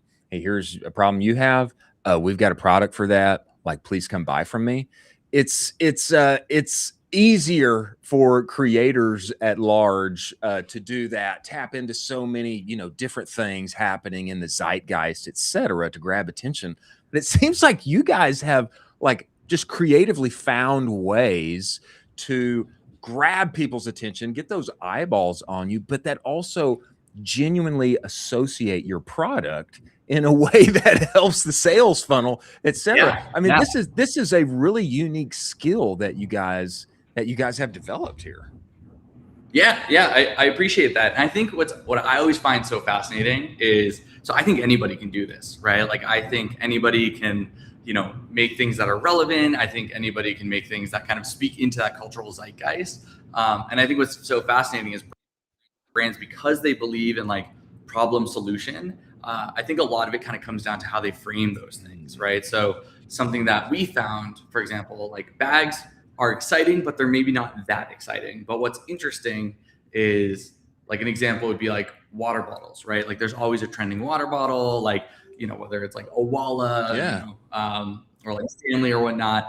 And so we would kind of piggyback onto that, where it'd be like, oh, like, well, does that trending water bottle fit in our bag, right? And so you're kind of like, you're reverse engineering kind of like what would actually be kind of interesting to an audience, right? Who probably doesn't care about your product, right? And I think because brands are kind of so maybe like selfish and kind of like, it's like, what's the problem I'm solving? Or like, what can I, like, how can I kind of be inserted into this? Whereas it's kind of like the opposite, really. That's interesting. Dylan, one of your YouTube shorts is sitting right now at 53 million views. Is that the record holder for a single video for you guys? And how, if you're a brand, how am I going to see that effect of a 53 million view on my brand as an e-commerce brand? Am I going to sell out of everything immediately? Yeah, great question. I actually think our record holder is 138 million. It is. I'm looking at it right now, bro. 138. Oh. Yeah. And then we actually have a few that are kind of in that, like, let's say 30 to 50 million realm. I think like one, there's a few levers, right? Like I talked about spectacle earlier, right? And you're kind of like, I break it down like a funnel, right? So you're sitting at like top of funnel, right? So I think what a lot of people anticipate is I'm going to get this like massive viewership. I'm going to go super viral. Like everything's going to sell out for infinity, which is true. You definitely ride these kind of spikes and these waves. I think like what people get wrong with kind of social and kind of how that works is like you're up here and you need to get people down, right? Like when people like you have this super viral video, you inevitably will appear more in people's feeds, and you have to be kind of giving them more information. So like if you're just making these viral videos, just making these things that are like getting the largest addressable market, right? The larger base, right? That doesn't actually work in getting people down if there's other stuff, right? You got to be like, you know, does the water bottle fit, right? Like, oh, does coffee stain this bag? You know, like, oh, and that's a good point. Now you're asking really specific questions. Like, well, let me answer these like super nuanced questions you have specifically about our product, right? And like these videos might not get a ton of views, but they drive a ton of sales. Yeah. You know, I think this is a good point, Colin. It reminds me of the conversation that we had with Noam Eisenberg last week. He created a called Your TMJ. It's like a jaw pin pain reliever. And the guy's got 500,000. He's got over 500,000 followers, you know, across YouTube and Instagram or whatever. But what he's great at is top of funnel, like, you know, up here. It's like eyeballs and views. But then the challenge becomes like, what's that mid funnel content? What's that bottom funnel content? And how am I pushing things down? I would imagine though, and we need to dig into this side, Dylan, because you know, you guys aren't just like incredible creators. I mean, like you've been deep on like the product development side and your D2C business here for so long. But man, I would love like your perspective on, you know, doing that and how you guys have come like from a brand, you know, creation founder-led framework to create all of those other pieces that bring people further down. I would imagine, you tell me, Dylan, I would imagine though, hitting those top of funnel videos, they probably significantly help your paid ads as well. It would be my guess with retargeting and such. Is that the case? Yeah, absolutely. Absolutely. And so it's even funny for us where, I don't know, years ago, kind of before we started this, we were just on like a typical like 7-day click, 1-day view kind of stuff, right? And then we quickly had to turn that off just because it like utterly messed everything up, because you're just getting like an insane amount of like view traffic and then an insane amount of just search, right? Just because you're being a little more relevant. And so and then I think also what it helps with is that because you're kind of, I don't know, there's like a meta like way of mind, right? Where you're kind of trained one way, right? You're you're trained on these formats, like UGC testimonials, all this kind of stuff. And then when you go over to the social side, it's so different that like, if you're doing like, buy this bag, right? Like these are the features that it has, like feature benefit. Like that doesn't really work because the framing needs to be different, right? Where like this guy who sells this TMJ pen, like I can almost see, probably, even though I've never heard of it before, I can almost see exactly what he would do, right? Where it'd be like, okay, like you got to find an angle that makes someone like intrigued, and then you kind of like have to like explain it, so they watch until the end and they're fascinated, but it's not overly selling. And I think that's kind of that break is a really hard approach for people, because you get so trained on this like kind of like problem solution, like lifetime warranty, like click here, right? Whereas that just doesn't work in the feed. That's interesting. Dylan, it sounds like you have the skills to kind of coach other brand owners on this. You might be announcing something on the show if you want to sprinkle in what you're possibly announcing on the show, what you guys are debuting. And so something that's been interesting, I would say, kind of like post Andromeda, maybe like really started like end of last year, was something was we had a lot of kind of founders and brand owners coming to us being like, okay, like I get stuck in this UGC testimonial, whatever. Like I have like my 5 formats, they work for me really well, and then now they're not, right? Like, so you guys do all these different social, like organic formats. Like, what do I do, right? Like, what would be your take on kind of like what's missing in my funnel, right? And we didn't really anticipate having organic kind of impacted so much, but essentially what we are launching today is called Unpolished Creative. And so it's our agency offering.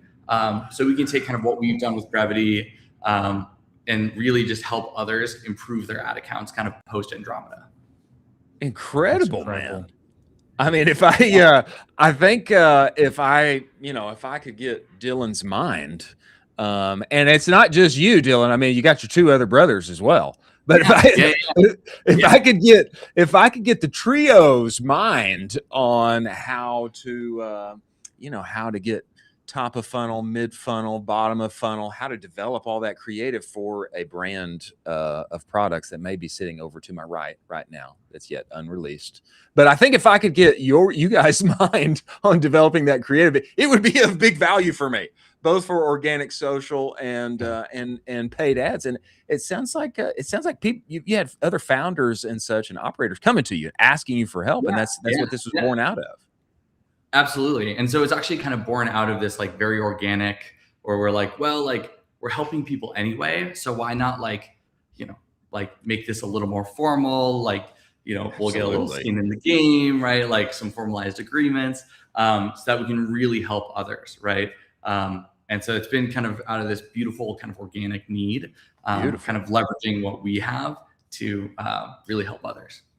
And I'm looking at unpolishedcreative.com right now. Is that the URL? That's us. Let's go. Incredible, man. Incredible. Let's go.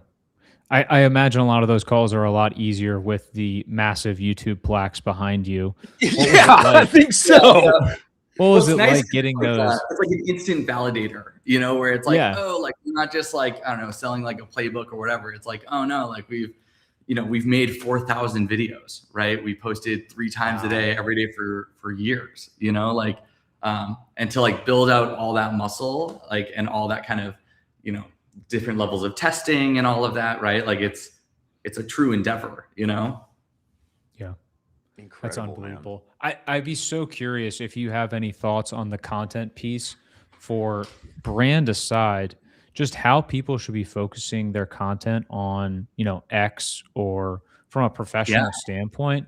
Because I feel like people miss the mark. And we talked to Rob about this, and he was like, yeah, like a lot of people are cringe. It's better just to be cool, like these types of things. I would love your perspective on this, because you have been in the game for quite some time. And I'm sure you have this kind of formula for what works on those platforms. Yeah. I think a big thing is that this is so bad to say, but I think a lot of people are kind of boring, right? Or like they kind of think Sure. things that are interesting to themselves, right? But it's like, Sure. okay, great. Like just because, I don't know, let's use like Claude Code as an example, right? Yeah. Where it's like just because everyone's talking about Claude Code doesn't mean that you need to be talking about Claude Code, right? Or like you should talk about something that genuinely interests you that you could talk about forever, right? And like I think there is kind of like, you know, there is an element of like it can be cringy to talk about yourself or things like that. But I think like ultimately, like you have to be interested in like, you know, what you're actually talking about and find like the intrigue that like lights you up and things like that. And then on the video side, it's just like, just have good hooks. I think like a lot of people are like, they'll be like, oh, like I'm thinking about the whole video. And it's like, you know, if nobody, like if people scroll right past it, like doesn't matter. Right? I think those plaques behind you tell us how important the hooks are. I think it's what they do. 100%. They tell us how important the hooks are. Yeah, and absolutely. brother, I'm scrolling your website right now for Unpolished. A little shout out here from Roman Kahn, co-founder of Peak 21. They are content geniuses and very good humans. I can vouch for them 100%. Beast. Let's go. 2.5 million followers built organically, billions of views, millions spent in paid advertising. And I am like, I'm scrolling and I'm looking at some of these examples here that you have of creative. And I think this tagline that's scrolling on your website is really true. This is not an ad, but it kind of is, you know, and like an interesting, compelling, like open loop reason for me to like hook into this and watch it, and it'd be interesting to a very large amount of people that's also going to sew in, you know, my product, etc. I mean, that's very valuable, and it seems like we're only going to need to get more adept at this in 2026 and beyond, or just work with Dylan and his brothers and get their mind share to help us all get better at it. Easy.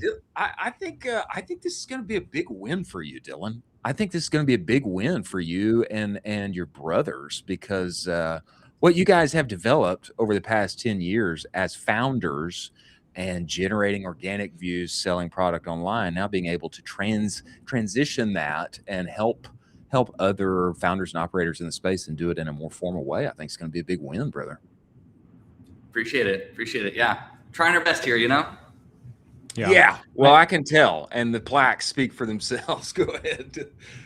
I always thought, I've been following you guys for forever now, all of the founders, and I always thought one of the funniest pieces of content you guys ever pushed out was when your brothers were talking about the product, and I think it was you in like the corner looking mad and upset and like staring them down. Wow, that's a deep cut, Colin. Damn. Deep cut. I gave you a deep cut because I've been truly following. That was like, wow. Yeah. I thought that was a funny piece of content. I thought that was so funny. It was a great little hook. And it was kind of like, did you spot what happened in that video kind of deal where you're like, and then the dinosaur walked through the video and you're like, I didn't even realize that. That was crazy. Yeah.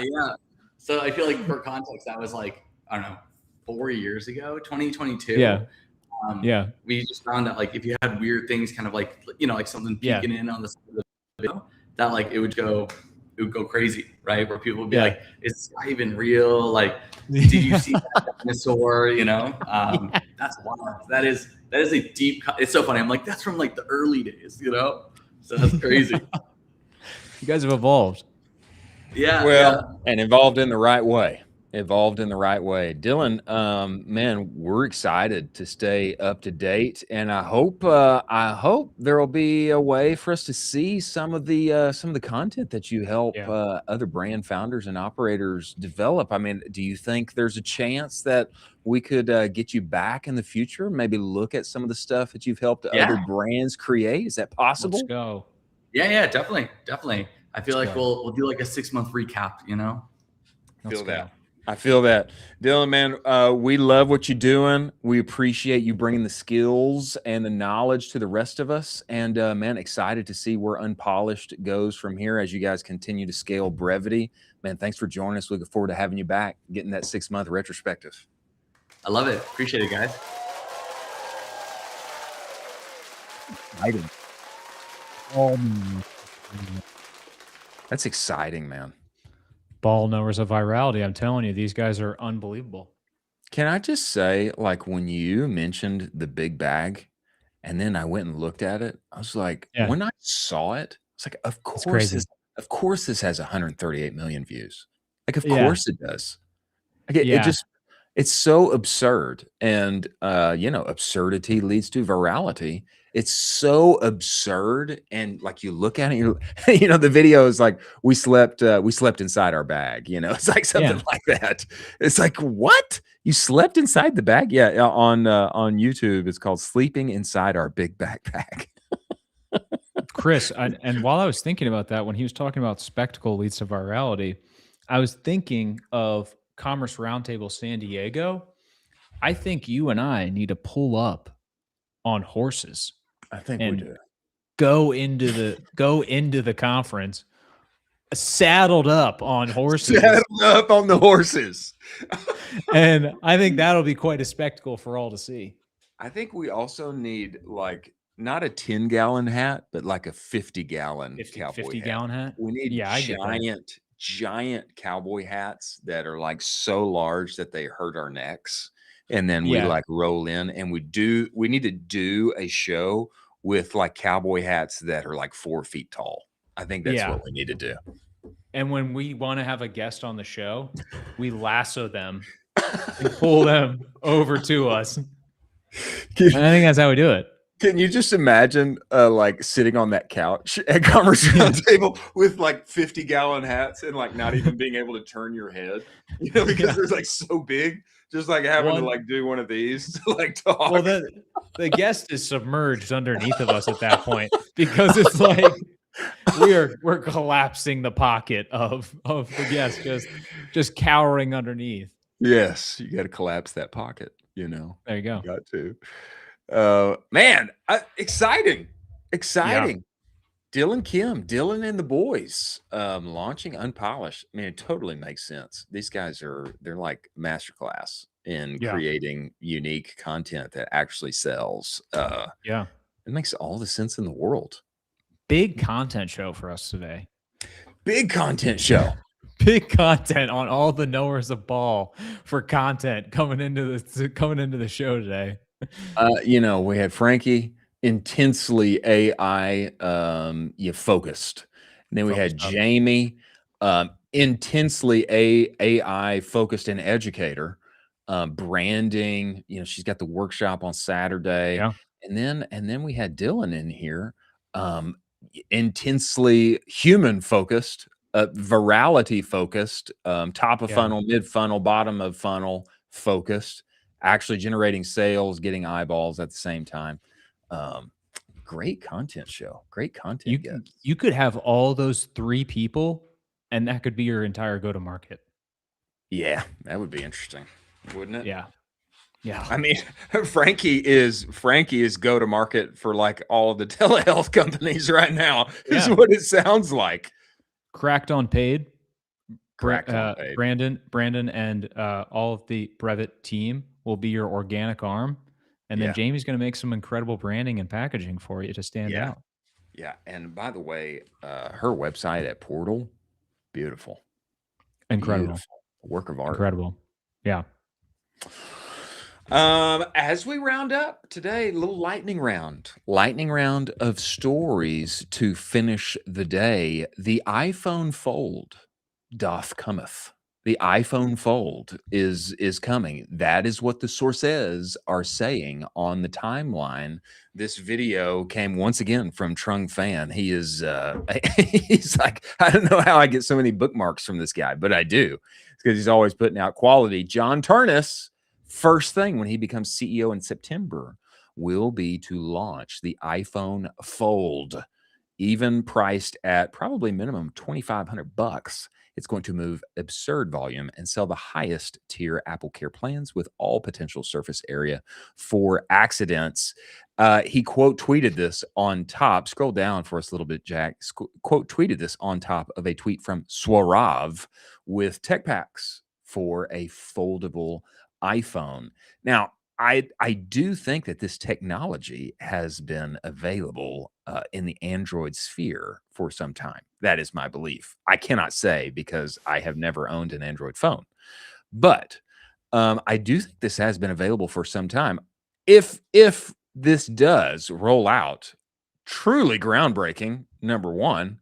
Number two, I think it's going to go bananas because it's Apple. And anything Apple does, everybody loves. Even the strap. Even the strap. Our boy Zach of Aura. Zach loves the strap. Zach loves the strap. Even people love the $50 strap that Apple puts out. I think if they get a foldable iPhone out, it's going to go bananas. It's like a small iPad that you can just fold up. I mean, that sounds like a great idea to me. Sounds like a wet sock to me. This is so unbelievably boring and unbelievably non-innovative from Apple. This has been around for forever with Android and Samsung technology. And now you're going to come out and say, oh, look, we're going to make the iPhone foldable. I don't care. Make a better Vision Pro that I can actually carry around that's not 50 pounds on my face. Like, this is so not exciting, and this is not a bull case for Apple whatsoever. Please don't be fooled. These won't sell that well. And I'm gonna mark that as a prediction for the show. These won't sell well. You think they're gonna sell great? We'll mark it right here. $2,500. Get out of here. Get out of here. Massive L for you. This is like one of your worst takes. I mean, it's like ludicrous how bad this is. I'm gonna pay $3,000 for a phone because it folds. You should make fun of me because it's like, what? Look, this has been the case for years now. We know that Android will release something that will be exciting, and there will be like a few people that buy it and use it. And Android, it's cool, and they still got a green bubble. Okay, still got a green bubble. Yeah. And then what will happen years later? Apple will do the same thing, and everybody will be excited about it, and then the stock will go up. That's what happens. This is what happens. This is like what always happens. Okay. And so if they release a foldable iPhone, everybody's going to be jazzed about it. And there will be a few Android users that talk about how that was available, years and months ago. And nobody will listen, and everybody will be jazzed about their $3,000 foldable iPhone. That's what's going to happen. It's just, this is the way that the world works. This is like, it's been done so many times. I don't see how you don't see this. I think you do. I think you're just trying to be contrarian here because stock's going to go up. Everybody's going to love it. And they're going to fold over the 3 stacks for it. That is, of course, what's going to happen. Terrible. I was more excited about the laptops that were available for students at colleges that were cool colors than a foldable iPhone. Not the move. You got to go up market. Apple loves up market, and people love it when Apple goes up market. And so this will be banana sandwich. Another interesting product that has been teased on the timeline is Crocs and Umbro. Crocs and Umbro. I know that you remember Umbro from 9-year-old soccer when little Colin was running around. He was wearing Umbro shorts. He was wearing Umbro cleats. There is a Crocs and Umbro collab that has just dropped a collection with Umbro, and they've got like the patented like tongue fold down from Umbro. Oh, yeah. I don't know why that thing exists, but it does. It exists. And they've got the tongue, the useless tongue on the Crocs Umbro collection. And obviously this is like kind of useless, it's like, why do you need this? You don't. But again, it's absurd. You got the tongue. And I think this thing is going to crush. People will absolutely love this. Nostalgia maxing. I love it so much.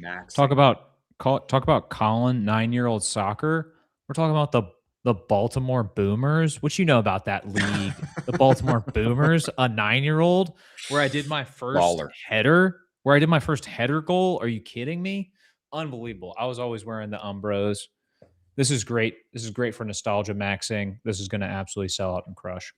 You know what I would say if 9-year-old Chris was still here among us playing soccer on the weekends, I would definitely be rocking my Umbro Crocs after the game, before the game, after the game, after icing out the team, being goalkeeper, after attempting bicycle kicks before and after the game, after getting a suicide of soda drinks after the game to celebrate, just give me a little bit of each flavor. You trying to impress my friends, I would be rocking the Umbros hard. I love it. Yeah. So good.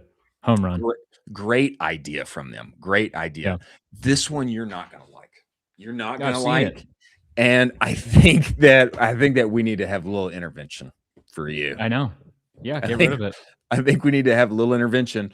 This is the anti-wearables research report that has just come out. This tweet is from Brandon Liu, MD, and he says literally just having a delusional golden retriever mindset measurably changes outcomes and physiology. Sleep badly? Convince yourself you're well rested. Did that this morning. Let's go, baby. Stressful day? Convince yourself it's fuel. Brother, I'm not anxious. I'm excited. It works. Failed? Convince yourself it's useful data. And the journal, the article that he is tweeting here, the headline, Placebo Sleep Affects Cognitive Functioning. And the take here, of course, it's got 9 million views, but the take and the quote tweeted take from Sarah Alice. This is mostly why I'm anti-wearable, anti-data tracking, and also anti-TikTok, anti-IG. Do whatever it takes to preserve your positive mindset and remove the things that mess with it. Spend enough time on those apps and trackers, and you'll be convinced that you have PCOS, perimenopause, your husband is cheating on you, and you can't go to the gym because you're in luteal phase or whatever. It's all driving you insane and making you miserable. I think there's something to this. I think there's something to just like not knowing the stats, and it's a great day. Why is it a great day? Because I'm alive, baby, and let's get it. What do you think about this little anti-wearables take here? I agree. I completely agree with it. I have a wearable. I got it on right now. I'm probably going to be getting rid of it soon.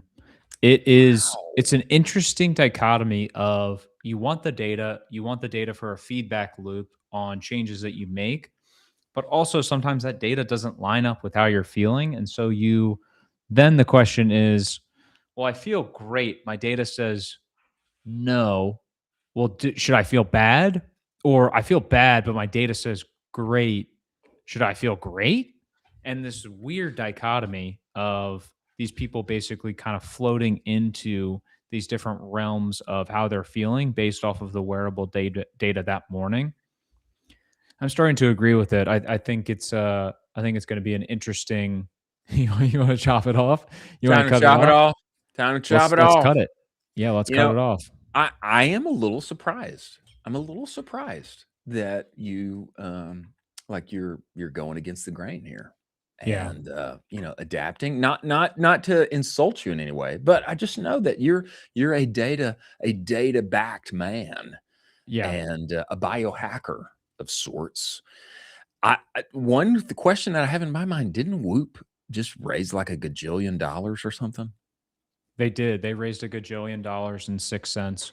And it is interesting because there is really viable data that is being tracked by these.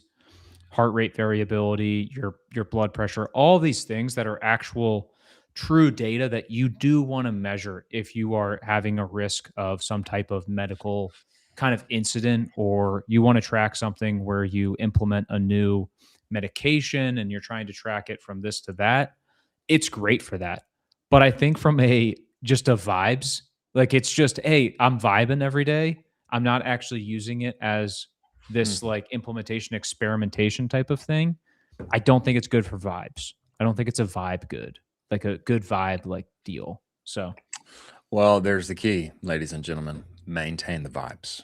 Maintain the vibes. Maintain the vibes at all costs, both for your team, your companies, for your ads, for your customers, your clients, your viewers. Maintain the vibes. Maintain the vibes. Vibes are high. And golden retriever mindset. the doomer mindset got to go. Doomers got to Yeah. go. Absolutely. I know nobody's a doomer, but we do have a few realists among us. Sometimes the best thing one can do is be delusionally positive. The very best thing one can do is be delusionally positive. And now we've got I've got a journal that I can cite that will back me up on that. That's fair, and I agree with it. Last few stories for the day. There is a house in San Francisco that is selling for Anthropic stock only. One cannot buy it with cash. It's off market. One cannot buy it with cash. And this is the story. 4.85 million Bay Area home for sale. Cash not accepted. Anthropic shares only. The seller's a banker. Buyer he wants is a 28-year-old Anthropic engineer who has stock but no cash. Houses in the Bay are now priced in pre-IPO equity. This used to be a joke. Now it's on LinkedIn. I didn't know if there was some kind of, Ecomm equivalency that we could make here. Yeah. Maybe whatever the next Groons is, somebody just makes the offer, like, hey, I know this thing's going to go up and to the right. Why don't you just buy my house, brother? Just buy my house. Give me a little bit of that equity and you just come here and live here. Build it in this house. Here's my warehouse. Come and use the warehouse and fulfill. Just give me a little bit of that equity, that sweet mashugana for once this thing gets bought and then eventually IPOs, etc. I thought this is unique. San Francisco, unique place. Probably a smart offer for this guy, though. If he can get pre-IPO Anthropic shares, wow. Terrible offer. Absolutely is it terrible? Terrible offer. Is it? Terrible offer. Once this IPOs, this thing is going to be worth 5 times that. This is a terrible offer. Do not sell your Anthropic shares. Well, that's what I'm saying, though. It's great for the buyer. I mean, no, great for the seller. Great for the seller. If the seller can con somebody into selling their Anthropic shares, and if someone's dumb enough to sell their Anthropic shares pre-IPO, you don't deserve to have them. But most of the people working at Anthropic know that, and they're too smart. I would bet you nobody takes this offer up. Oh, man. It's a nice house, though, bro. $5 million house in the Bay. I will live in a hut in Spokane, Washington, and wait out the Anthropic IPO. Oh man, look at this, bro. Infinity pool. I mean, look at it. Don't care. I mean, it's like, can you bring this back? Can you bring this image back up, Jack? I mean, look at this thing. I mean, if you just wait a year and a half, you can own 5 of those. Well, I think I'm looking at the ocean right now. It's incredible. You can own an island if you just wait. Oh, well, it's interesting. Interesting to say the least. Interesting to say the least. Last couple stories. Agencies may be the best business. They may be the best business in e-commerce, according to the one and only Sean Frank. And he has put this wise word out for us that I think would be good to review. Taylor Holiday would heartily agree. He had this to say as of late when it comes to actually putting cash in your bank account. How much can you pay yourself running a small business? Ecom Fuel, #1 Ecom Forum, runs an annual survey. 300 plus brands, all selling widgets. $2 million a year in revenue to $200 million plus. Some learnings from them and Sean. $1 million a year is a lot different in ecom versus service or SaaS. I ran $1 million agency. I was making 200 plus year one. The margins are just better on a service business. You bill $1 million, your margin's 50%, $500K in cash flow. No need to invest in the future. By contrast, $1 million a year in ecom is often negative margin. If you are comparing service to a product business, the product business needs to 5x as big to get the same amount of cash out, meaning $20 million agency spits off as much cash as a $100 million brand. A well-run $20 million agency should have 10 mil in free cash. A well-run $100 million brand would have 20 million in EBITDA. But that 20 mil needs to be kept in the business to buy inventory and keep growing, et cetera, et cetera. It's all about dividends and distributions. We have a lumpy business, et cetera. What are your thoughts? What are your thoughts on this? I mean, Taylor has been a vocal proponent of this, saying all the time, hey, agency service is the best business to be in. What are your thoughts on this? Interesting take from Sean here, who has been on both sides and obviously has one of the most successful brands right now in our space at the one and only Ridge. it's very expensive to ship physical things across the country.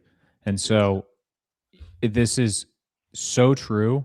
To move physical goods, to move physical things throughout this world, and to bring them in inventory, to move these types of things is so expensive. It's so time consuming. An agency is just it's so clean, it's so fresh, it's so lightweight, and there's not this huge OpEx tied to it. I completely agree. If you can figure this out, it's a lot better. But the only thing I will tie to this, is the potential for exit multiples are so much greater on the brand side than the agency side. And some minds might fight you on that, but in general, that has always been the case. Always been the case. And here's what I would say. I think at the end of the day, it just comes down to like, what are you actually good at and what can you stand? Like, what do you like and what kind of pain are you willing to endure? Everything's hard. Service business, hard. Brand, hard. Software, hard. Everything's hard. But you have natural inclinations, you have natural giftings, and what form of business or what workflows can be put on top of that or underneath that, and what partners you can involve probably lead you to what business you should be in, despite, whatever all of the data and things may say. I think at the end of the day, there's some things that people are just better at or more groomed for or more oriented toward that is a better fit for them, even if there is a better business model out there. That's some of my thinking. Completely agree. There's a mental health, there's a mental health and pain endurance element to all of this that I think at the end of the day, it comes down to the people that are heading it up and what they're more naturally inclined toward or more motivated by.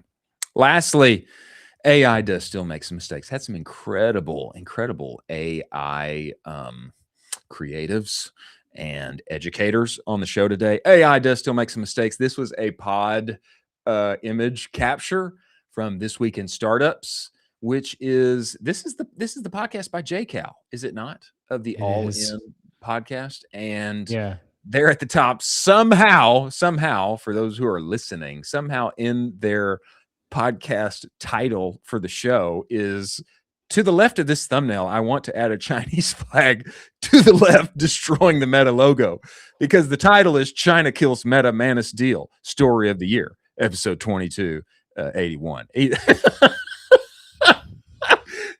Check your work, folks. This is rough. What this leads me to wonder is, what kind of workflow do they have going here? Somehow they've got like an AI something or other set up where the prompt is just automatically creating and uploading titles, etc. That's my thinking, because I don't know how else this would get into the title for the episode.